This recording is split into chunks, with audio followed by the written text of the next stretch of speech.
Alors, bonjour à tous. Aujourd'hui, premier essai pour faire des petites vidéos pour illustrer mon blog, pour changer un petit peu du travail d'écriture qu'on peut retrouver sur ce type de support. Donc je vais m'y essayer. J'ai vu qu'à l'occasion de la Coupe du Monde de football qui est en train de se terminer, tout le monde donnait un petit peu son avis sur tout et n'importe quoi, n'importe qui, même s'il n'y connaissait strictement rien. Style Zidane qui préconise de mettre Ribéry en meneur de jeu par exemple, donc ok le mec il est champion du monde mais Zizou si tu connais rien reste vendeur de lunettes quoi. Donc moi j'assume aucune crédibilité, une cyclo-sportive, la Jean-René Bernaudot dans son fief vendéen, pour ceux qui connaissent, représente. Et voilà, c'est tout en vélo, j'ai juste mon avis à donner. Donc aujourd'hui, premier épisode sur les favoris du Tour, sur mes pronostics à l'issue de ces 3 semaines, qui va gagner le Tour de France 2010, qui sera sur le podium, qui va être à la rue totale. Donc je vais faire tout ça par ordre alphabétique, donc je vais commencer par le boss, Lance Armstrong. Donc voilà, un palmarès aussi important que la totalité du peloton français réuni. 39 ans, moins de giclette dans les bosses probablement, moins puissant sur les contre-la-montre, c'est également une certitude. Par contre c'est clair que le mec il a une équipe faite pour lui. Il a encore quelques relations je pense dans l'ensemble du peloton qui lui permet de se débrouiller en cas de petits soucis je pense. Et voilà quoi, donc sens tactique aiguisé, je vais dire 5. 5 comme ta place, Lance, et également comme le nombre d'années que tu risques, le nombre d'années de prison que tu risques à l'issue de ton procès pour parjure et escroquerie.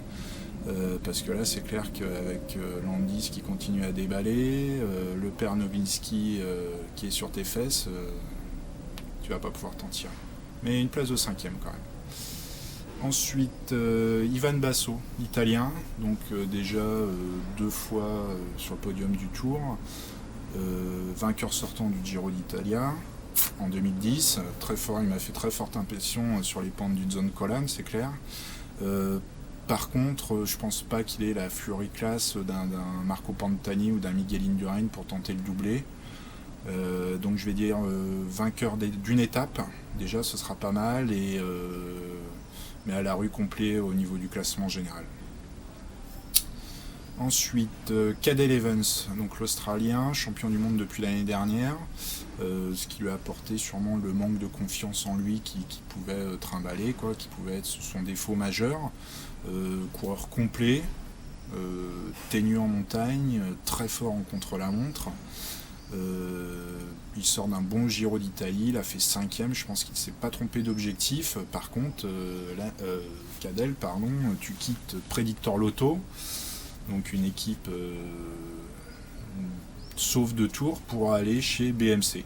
Donc une équipe réputée aussi faible, au moins sur le papier. Donc là, je sais pas, je n'ai pas compris, pour un vainqueur potentiel du Tour, c'est clair que tu aurais pu faire mieux.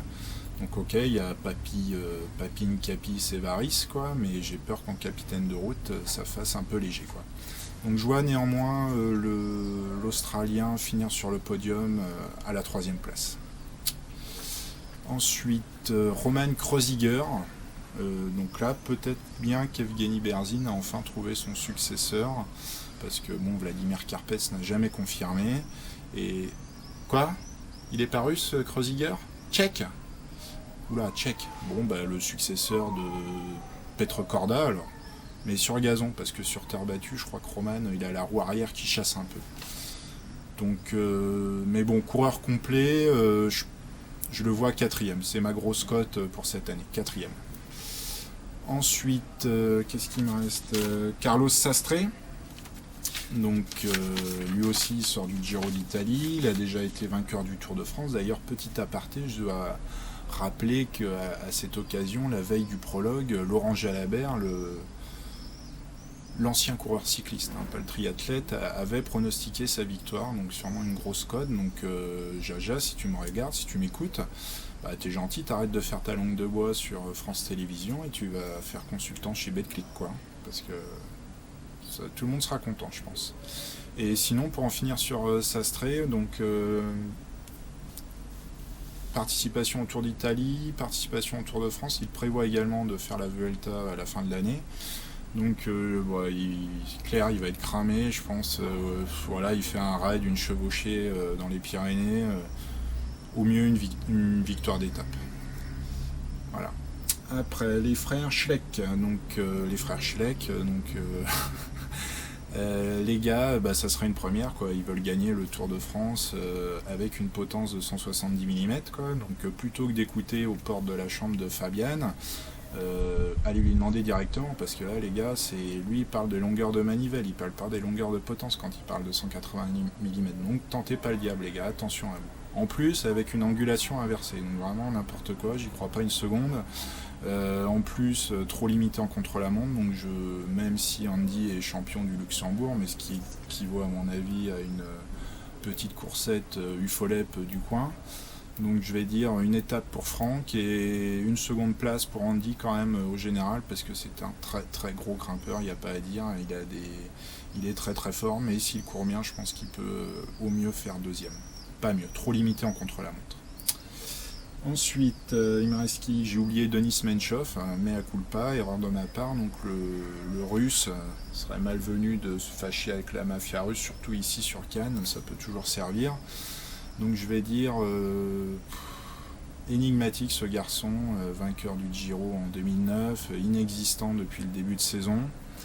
Je pense qu'il a quand même malgré tout bien préparé son affaire, mais je sais pas, je vais dire dans les 10 quoi, mais difficile de se prononcer quoi pour ce garçon.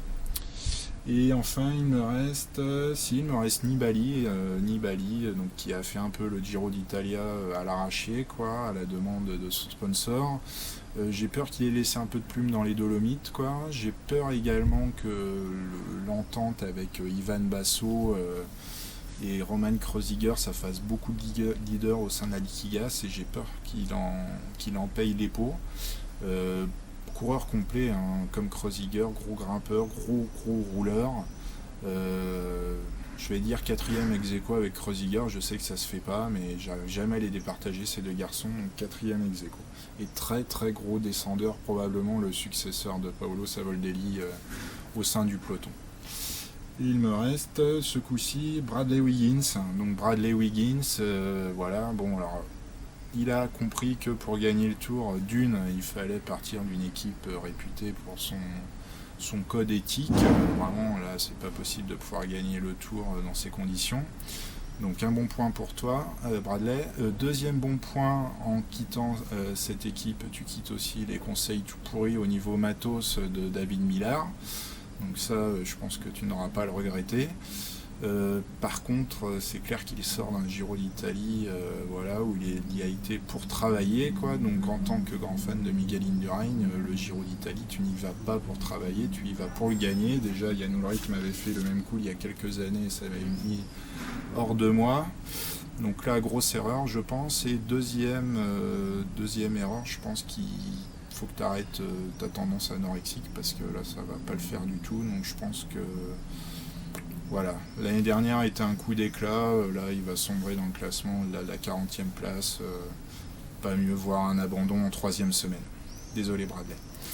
Donc ce qui me donne en résumé pour ce Tour de France 2010, si j'ai peut-être oublié quelqu'un quand même, Contador, ouais, comme l'année dernière, Alberto Contador, donc vainqueur de Paris-Nice, bon il a gagné quand même quelques belles courses, je le vois moins saignant, beaucoup moins saignant que l'année dernière, mais je pense quand même que ça va suffire, il a quand même une marge en montagne et en contre-la-montre, il a très peu de points faibles, contrairement à l'année dernière où il m'avait épaté par son mental. Il a une équipe normalement complètement acquise à sa cause, avec un capitaine de route en la personne d'Alexandre Vinokourov qui va quand même, je pense, bien l'aider.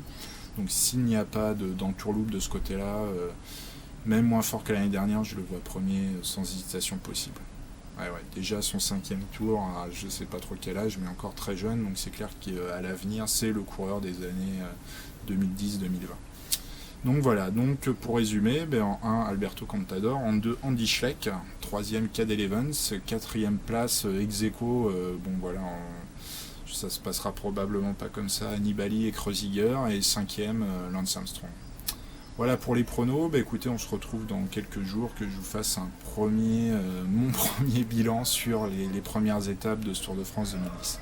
Et laissez-moi vos avis un petit peu pour savoir. Je sais qu'il faut que je bosse ma diction et tout ça, mais si ça a le mérite d'exister, si ça a le mérite que j'aille un petit peu plus loin, que je continue, ou si absolument il faut que j'arrête là. Allez, ciao.